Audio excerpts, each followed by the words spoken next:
I hate long intros, man. Y'all can read the title. Let's get into it. No, please, have mercy.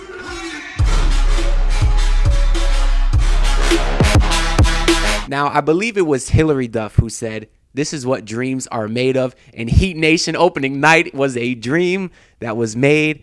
Wow, out of all the intros, that's what I went with. Heat Nation. We waited 5 months to get our revenge on these Milwaukee Bucks and their fluke ring last year and their fluke season that they had. Last year had COVID. Last year had all the variables. Last year don't count. Where's my asterisks at? Let me get a bunch of asterisks in here. Thank you so much. The Milwaukee Bucks had no idea what they were walking into. They walked into a buzzsaw and didn't even see it coming. Starting from the jump, you saw Bam Adebayo, aggressive Bam.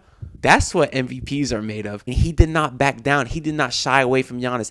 Every time he had Giannis in the post, he would square up, face up, do a little mellow jab, pull up. He was about 3 for 3 on those, man. We heard Bam all offseason say he wanted to be aggressive. We heard Pat Riley say Bam could be a flat-out scorer. And that's what we saw last night. And to start the game, it was just so exciting to see. Aside from just Bam getting straight buckets, he had got 4 early fouls on the Bucks in the first quarter. 4. So they were in the bonus, I think it was like 7.5 minutes to go. Hopefully we continue seeing that Bam because that'll put us in another tier for sure. We also saw aggressive Jimmy. A lot of times last year he was too passive, but we saw him put his head down, get to the rim a few times, draw a lot of fouls. Aggressive Jimmy, aggressive Bam. What more can you ask for? I mean, we could ask for aggressive Tyler. Tyler Hero, his bag is so deep.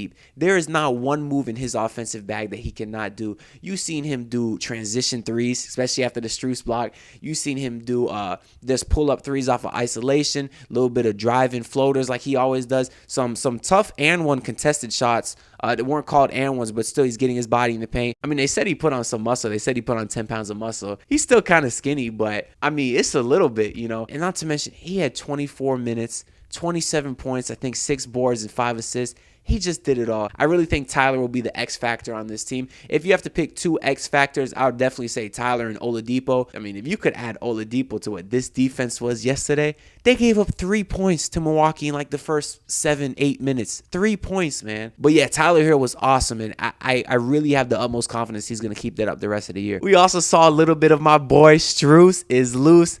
Nobody gets me more hype than Max Strus because as soon as he comes up into the game, he'll chuck one. It don't matter how far he is. It don't matter if he's open or not. He'll chuck one right towards the rim. I just love to see it because if he hits his first one, you know it's going to be Splash City the rest of the game. And I think he hit his first one yesterday. He rattled in. I think he ended up finishing with like 8 points or something. He, of course, had the great block at the end of the first quarter. It's probably a foul, but man, they ain't call it. They ain't call it, you know what I'm saying? But I love Strus is loose. Glad to see he'll be a part of the rotation. And, I mean, he played well yesterday. So did my other dog, Omer Yurtseven. We saw him come in late in the game with 8 minutes to go. Only had 8 points and 3 rebounds. But again, that was in 8 minutes. Had a little post fade and one. Had a couple jump hooks. And come January, man, I'm telling y'all, Yurt season starts in January. My boy's going to be in the starting lineup. You see. I really don't even have anything negative to say. Even PJ Tucker, who I said in the first video on this channel how much I really did not care for, he impressed me yesterday. I mean, he did the things I know he can do, but just seeing it for my team, I loved it. I can't lie, man. I really did love it. He was so extra when he was diving in the crowd. I don't know what he was doing that for. He had no chance to get that ball. But still, I mean, he had 8 points. If you could get 8 points from PJ Tucker, I know it won't happen. But if you can get 8 points from PJ Tucker consistently, that is huge, man. Probably the only bad things I could say is Duncan kind of had a rough game. He hit 2 threes, but he missed a free throw. They called a lane violation. I'm like, okay, good. He could still be 100% on the year. Then he missed a free throw again. I don't know what that was about. I'm gonna have to tune into the podcast. Kyle Lowry, he obviously shot kind of poor too. It's kind of weird. He took 8 shots, 6 of them were threes. I don't know if that's typically what his scoring game will be like, his offensive game. But, of course, he had the facilitating. He had the defense.